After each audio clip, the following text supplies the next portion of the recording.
നിന്നും ചെറുബോട്ടുകളിലെത്തുന്ന അനധികൃത കുടിയേറ്റക്കാരെ തടയുക എന്നതാണ് ലേബർ സർക്കാരിന്റെ പ്രധാന ലക്ഷ്യം.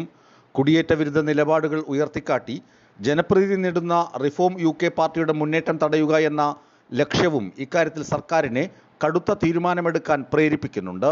കുടിയേറ്റം പ്രധാന ചർച്ചാ വിഷയമാക്കിയ റിഫോം പാർട്ടിയുടെ അജണ്ടയെ മറികടക്കാനാണ് ലേബർ പാർട്ടിയുടെ തീവ്ര ശ്രമം. തിങ്കളാഴ്ച ലണ്ടനിലെ ചാറിംഗ് ക്രോസ് സ്റ്റേഷനിൽ ജനങ്ങൾ സമ്മിശ്രമായാണ് ഇക്കാര്യത്തിൽ പ്രതികരിച്ചത്.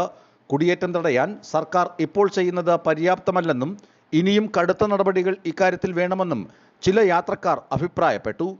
എന്നാൽ നിയമങ്ങൾ കർശനമാക്കുന്നത് മനുഷ്യത്വരഹിതവും തെറ്റുമാണെന്നായിരുന്നു മറ്റു ചിലരുടെ വാദം.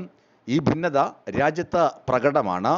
I personally feel like it's not right. I feel like immigration is something that is needed. I feel like a lot of the Western countries have gone to countries and caused so